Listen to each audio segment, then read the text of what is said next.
आज हम देखेंगे क्लास 6 से एनसीईआरटी को।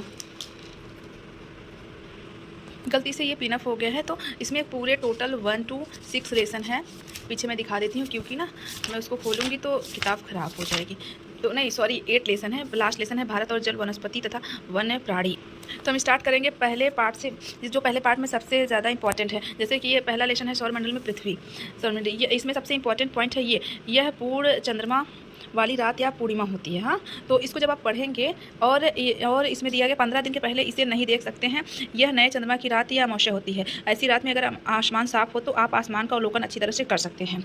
उसके नीचे एक टॉपिक है, ये पॉइंट है, ये सूर्य, चंद्रमा तथा वह सभी वस्तुएं जो रात के समय आसमान में चमकती हैं खगोलीय पिंड कहलाती हैं। उसके बाद सबसे नीचे आएंगे तो ये है, ये एक पॉइंट ये है, इसके पास कुछ खगोलीय पिंडे बड़े आकार वाले तथा गर्म होते हैं। ये गैसों से बने होते हैं। इसके पास अपनी उष्मा तथा प्रकाश होती है जिससे वे बहुत बड़ी मात्रा में उत्सर्जित करते हैं। खगोलीय पिंड तारा कहते हैं। सूर्य भी एक तारा है।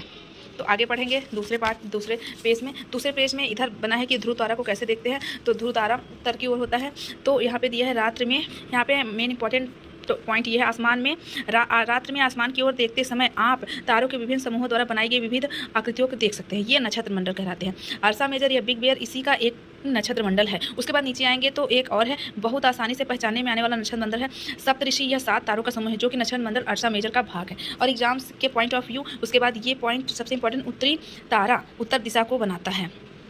इसे ध्रुव तारा भी कहा जाता है। यह आसमान में हमेशा एक ही स्थान पर रहता है। उसके नीचे आएंगे तो सबसे इंपॉर्टेंट ये है, कुछ खगोलीय पिंडों में अपना प्रकाश से मुश्बा नहीं होता है। वे तारों के प्रकाश से प्रकाशित होते हैं। ऐसे पिंड ग्रह कहलाते हैं, जिसमें अंग्रेजी में प्लेट कहते हैं। उसमें एक कुछ रोचक तत्व है जो कि बहुत इंपॉर्टेंट है। वनस्पति, शनि तथा यूरेनस के चारों ओर छल्ले हैं। और यहाँ पे ये दिया है पूरा, इसको बुक को ऐसे कर लेते हैं तब बताते हैं। इसमें दिया है कि पहले सूर्य है, फिर बुध है, फिर उसके बाद क्या है, शुक्र है, मंगल है, पृथ्वी है। उसके बाद क्षुद्र ग्रह है, क्षुद्र ग्रह की पट्टी है, वनस्पति है, बृहस्पति है, शनि है, यूरेनस है। और इसमें दिया गया है कि बुध सूर्य के चारों तरफ परिक्रमण 88 दिन में करता है। शुक्र सूर्य के चारों ओर का परिक्रमण 225 दिन में करता है। हाँ, पृथ्वी सूर्य के चारों ओर एक परिक्रमण 365 दिन में अपने अक्ष पर घूमता रहता है। हम देखते हैं अब पेज नंबर 4 को। पहला लेसन ही चल रहा है। उसके बाद आ जाता है सौरमंडल। सूर्य, 8 ग्रह, उपग्रह तथा कुछ अन्य खगोलीय पिंड जैसे क्षुद्र ग्रह एवं उल्का पिंड मिलकर सौर मंडल का निर्माण करते हैं। उसे हम सौर परिवार का नाम देते हैं, जिसका मुखिया सूर्य है। उसके नीचे आ जाता है सूर्य सौर मंडल के केंद्र में स्थित है। यह बहुत बड़ा एक अत्यधिक गर्म गैसों से बना है। इसका खिंचाव बल इससे सौर मंडल को बांधे रखता है। सूर्य सौर मंडल के लिए प्रकाश एवं उष्मा का एकमात्र स्रोत है, लेकिन हम इसकी अत्यधिक तेज उष्मा को महसूस नहीं करते, क्योंकि सबसे नजदीक का तारा होने के बावजूद यह हमसे बहुत दूर है। सूर्य पृथ्वी से लगभग 15 करोड़ किलोमीटर दूर है। तो ये बहुत इंपॉर्टेंट है, ये अक्सर एग्जाम में पूछा भी जाता है। ग्रह हमारे सौरमंडल में 8 ग्रह है। सूर्य से दूरी के अनुसार वे हैं, बुध है, शुक्र, पृथ्वी, मंगल, बृहस्पति, शनि, यूरेनस, नेपच्यून। तो ये कुछ दिया हुआ है जो कि मुझे ऐसे ही याद हो गया कि बुध, शुक्र, पृथ्वी, मंगल, बृहस्पति, शनि, यूरेनस तथा नेपच्यून। तो ये कुछ है, ये जो ट्रिक दिया हुआ है। और उसके नीचे है इंपॉर्टेंट पॉइंट जो एग्जाम में बहुत पूछा जाता है। सौरमंडल के सभी 8 ग्रह एक निश्चित पथ पर सूर्य पर चक्कर लगाते हैं। ये रास्ते दीर्घवृत्ताकार में फैले हुए कक्षा कहलाते हैं। बुध सूर्य के सबसे नज़दीक है। अपनी कक्षा में सूर्य के चारों ओर एक चक्कर लगाने में से केवल 88 दिन लगते हैं। शुक्र को पृथ्वी का जुड़वा ग्रह माना जाता है, क्योंकि इसका आकार एक आकृति लगभग पृथ्वी के समान ही होता है। अभी तक प्लूटो भी एक ग्रह माना जाता था, परंतु अंतर्राष्ट्रीय खगोलीय संगठन ने इसकी बैठक 2006 में किया था। मैं यह निर्णय लिया कि कुछ समय पहले खोजे गए अन्य खगोलीय पिंड 2003 UB 313 तथा प्लूटो बौने ग्रह कहे जा सकते हैं। उसके बाद स्टार्ट करेंगे हम पेज नंबर 5 से। यहाँ पे है पृथ्वी। अभी हम इसको पढ़ रहे थे पृथ्वी। सूर्य से दूरी के हिसाब से पृथ्वी तीसरा ग्रह है। भू आप कहा जाता है।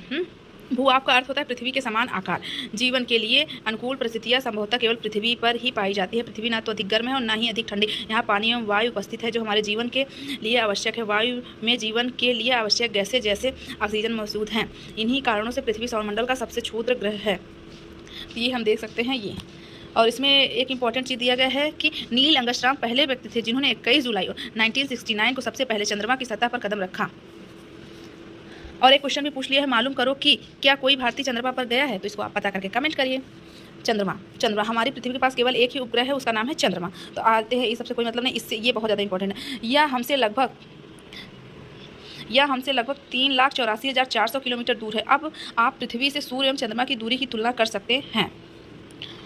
इसमें आप देख जैसे रॉकेट का परीक्षण, रॉकेट का पृथ्वी पर गिरना, उपग्रह का कक्ष में प्रवेश। तो इधर कुछ इंपॉर्टेंट चीज़, उपग्रह एक खगोलीय पिंड है जो ग्रहों के चारों ओर उसी प्रकार चक्कर लगाता है जिस प्रकार ग्रह सूर्य के चारों ओर चक्कर लगाता है। मानव निर्मित उपग्रह एक कृत्रिम पिंड है, यह वैज्ञानिक द्वारा बनाया गया है।